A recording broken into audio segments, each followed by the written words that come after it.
السلام علیکم ویورز، آج ایک نئی کتاب کے ساتھ آپ کی خدمت میں حاضر ہوں۔ آج جس کتاب کا تعارف آپ کی خدمت میں لے کر حاضر ہیں وہ ہے دکھیارے۔ دکھیارے انیس اشفاق کا ناول ہے۔ انیس اشفاق کا تعلق لکھنؤ کی سرزمین سے ہے اور بحیثیت استاد وہاں وہ اپنے فریضہ سر انجام دیتے رہے، لیکن اس سے ہٹ کر، ایک مدرس سے ہٹ کر، ان کی پہچان ایک محقق اور ایک شاعر اور ناول نگار کے طور پر بھی موجود ہے۔ 1983 میں وہ لکھنؤ یونیورسٹی میں بطور لیکچرر بھرتی ہوئے اور 2012 میں وہ پروفیسر اور صدر شعبہ کی حیثیت سے وہاں ریٹائر ہوئے۔ 32 سال کا طویل عرصہ انہوں نے وہاں گزارا اور لکھنؤ سے وہ محبت اور پیار اور ایک خلوص کا جذبہ جو ہے وہ رکھتے ہیں، جو کہ ان کی تحریروں میں ہمیں نظر آتا ہے۔ ان کی بہت سی علمی اور ادبی کاوشیں ہیں جو ان کی کام کو اور ان کی شخصیت کو معتبر بناتی ہیں۔ ان میں سے چند ایک کا ذکر میں آپ کے سامنے کر دیتا ہوں، ورنہ ان کی 25 کے لگ بھگ تصانیف موجود ہیں۔ ان میں سے اردو غزل میں علامت نگاری ان کا یہ خاص کام ہے۔ اس کے علاوہ ادب کی باتیں، بحث و تنقید، غزل کا نیا علامتی نظام، غالب دنیائے معنی کا مطالعہ وغیرہ، یہ ان کی تنقیدی کتب ہیں۔ اس کے علاوہ ناول بھی لکھے۔ ان کا جو پہلا ناول ہے وہ دکھیارے ہے، جس پر ہم ابھی گفتگو کریں گے، جو 2014 میں پہلی بار منظر عام پر آیا تھا اور اب اسے 2022 میں جہلم بک کارنر پاکستان سے بھی شائع کیا گیا ہے۔ اس کا موجودہ ایڈیشن اس وقت میرے پاس ہے۔ دکھیارے کے علاوہ ان کا ایک بڑا اہم ناول خواب سراب، یہ 2017 میں منظر عام پر آیا تھا۔ پھر اس کے بعد پری ناز اور پرندے، یہ ان کا تیسرا ناول ہے جو 2018 میں منظر عام پر آیا۔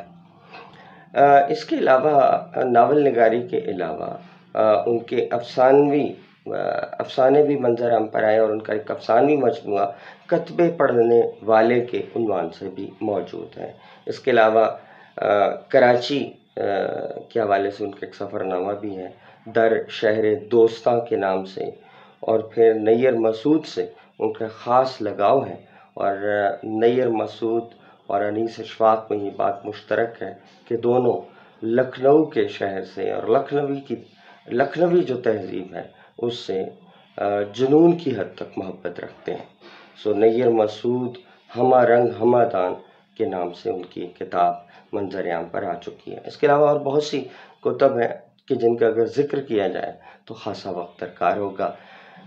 اب ہم بات کرتے ہیں اس ناول دکھیارے کی، کہ دکھیارے ناول کے اندر انہوں نے لکھنؤ کی تہذیب کو ہی موضوع بنایا ہے، اور لکھنؤ کی تہذیب کے اس دور کو وہ زیادہ آئیڈیلائز کرتے ہیں جو آصف الدولہ کا عہد تھا۔ آصف الدولہ کے بعد واجد علی شاہ نے اس کو تہذیبی سطح پر بہت اپلفٹ کیا، اس کے اندر عرفیت اور اس کو ایک خاص پہچان جو لکھنؤ کی ہے وہ عطا کی ہے۔ سو آصف الدولہ نے اپنے عہد کے اندر اس کا خاص اس حوالے سے بھی اہم ہے کہ اس نے اودھ کی ریاست کو جو دارالحکومت تھا وہ فیض آباد سے لکھنؤ منتقل کیا۔ آصف الدولہ کا عہد جو ہے وہ 1775 میں اس وقت شروع ہوتا ہے جب اس کے والد شجاع الدولہ جو تھے وہ وفات پا گئے۔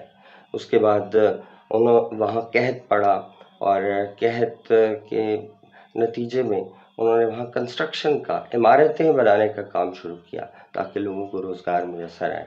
سو اس حوالے سے بہت سے وہاں پر کام ہوئے، خاص طور پر شاہی محل تعمیر ہوا، اور آصف الدولہ کا امام باڑہ تو مشہور ہے ہی صحیح۔ اس کے بعد واجد علی شاہ ایک ایسا حکمران گزرا ہے لکھنؤ کی تاریخ میں کہ جس نے علم و ادب، شعر و شاعری اور ثقافتی جو لکھنؤ کے پہلو ہیں ان کو زیادہ پروان چڑھایا ہے۔ یہ بذات خود بھی شاعر رہے، اچھے رقاص تھے واجد علی شاہ، اور علم و ادب سے تعلق رکھنے والے جو لوگ ہیں ان کی سرپرستی بھی فرمایا کرتے تھے۔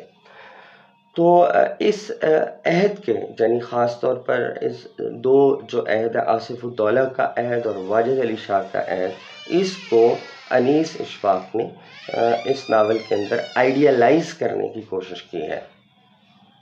اس کے علاوہ اس ناول میں آپ کو جو اس کا مرکزی کردار ہے وہ ناسٹیلجیا کا شکار ہے، اور اب قیام پاکستان کے بعد جو لکھنؤ کی صورتحال ہے اس پر وہ نوحہ کناں ہے، اس کا دکھ اپنے اندر لیے لکھنؤ کی مختلف جگہوں پر گھومتا پھرتا ہے۔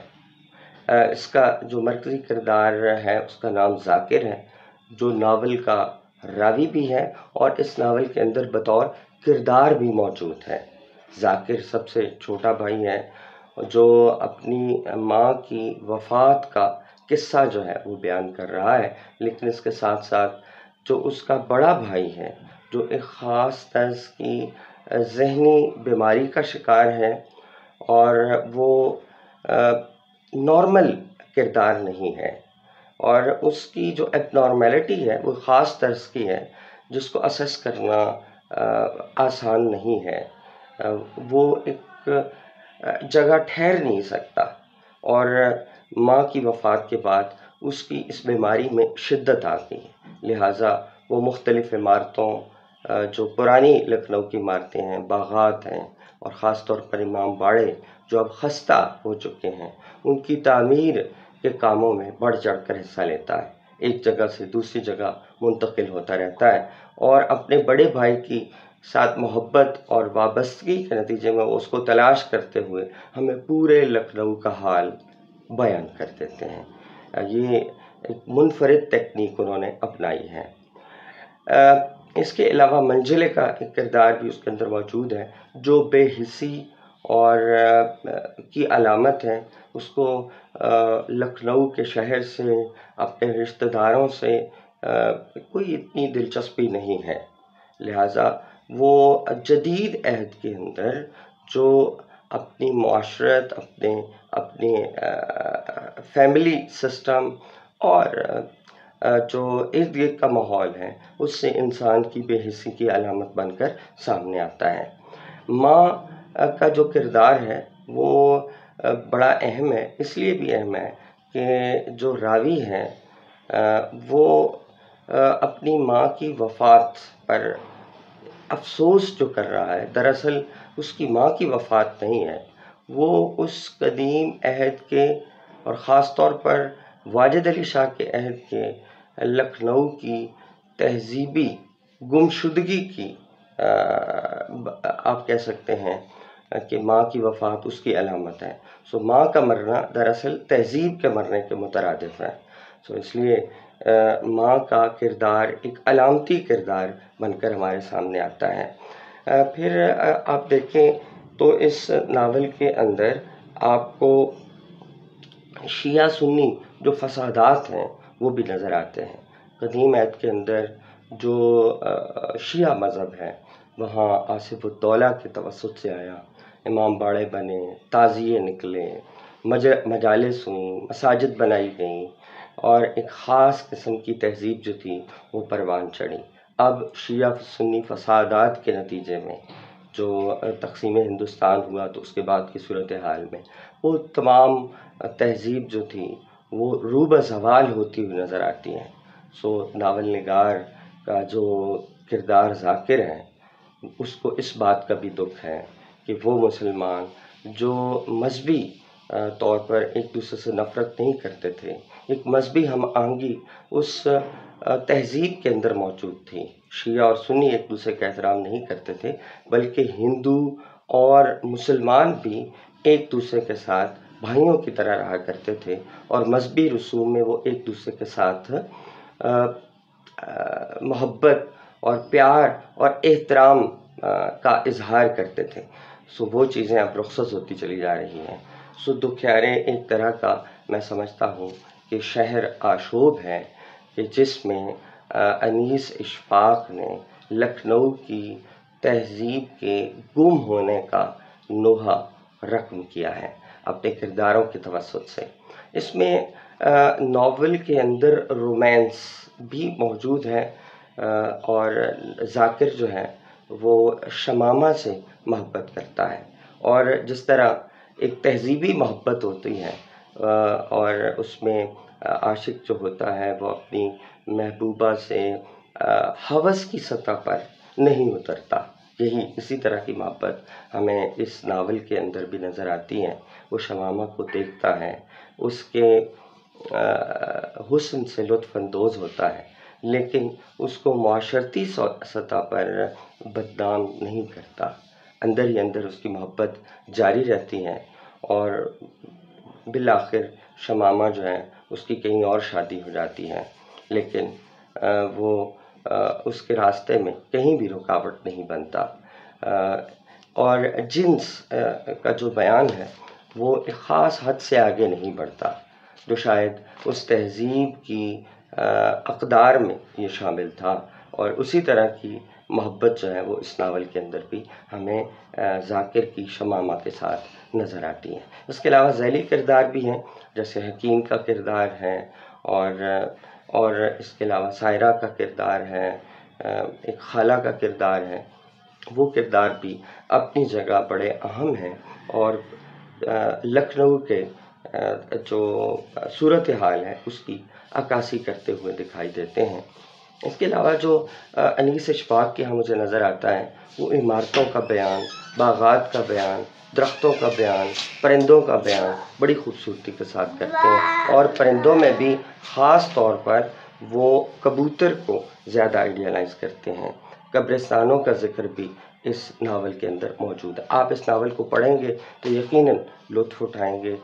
اس کو پڑھیے اور کرداروں کی نفسیاتی صورتحال اور ایک تہذیب کے گم ہو جانے کا جو دکھ ہے وہ ان کے اندر کس طرح سے موجود ہے، آپ اس کو خود سے دیکھیں. آپ کا بہت شکریہ.